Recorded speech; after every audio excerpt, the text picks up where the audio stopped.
मुकाबला news 24 digital माध्यमातील एक विश्वसनीय नाव।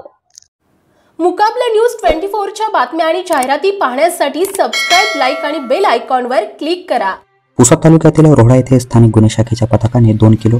182 ग्राम गांजा केला जप्त। दिनांक 8 फेब्रुवारी 2024 रोजी स्थानिक गुन्हे शाखेकडील पथकास गुप्त बातमीद्वारे माहिती मिळाली की रोहडा येथील गजानन किसन टोंपे यांनी त्याच्या राहत्या घरात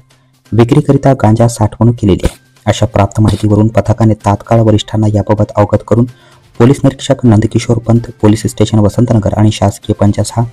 मोजे रोहडा येथे जाऊन इसम नामे गजानन किसन टोंपे यांच्या घराची झडती घेतली असता घराच्या हॉलमधील लाकडी पलंगात विक्रीकरिता आणलेला 2 किलो 182 ग्राम गांजा, मोबाईल फोन तसेच गांजा पॅकिंग करिता लागणारी सिलिंग मशीन, प्लास्टिक पन्नी अशा साहित्यासह एकूण 51,964 रुपयाचा मुद्देमाल जप्त करून आरोपी विरुद्ध गुंगीकारक औषधी द्रव्ये व मनोव्यापारांवर परिणाम करणारे पदार्थ अधिनियम 1985 चे कलमान्वये पोलीस स्टेशन खंडाळा, तालुका पुसद येथे गुन्हा नोंद करण्यात आला असून आरोपीस पुढील कारवाई कामे पोलीस ठाणे खंडाळा यांच्या ताब्यात देण्यात आली। सदरची कारवाई पोलीस अधीक्षक डॉक्टर पवन बनसोड, अप्पर पोलीस अधीक्षक पियुष जगताप, सहाय्यक पोलीस अधीक्षक तथा उपविभागीय पोलीस अधिकारी पंकज अतुलकर यांच्या मार्गदर्शनात पोलीस निरीक्षक Nandkishor Pant, police station Vasantnagar, police निरीक्षक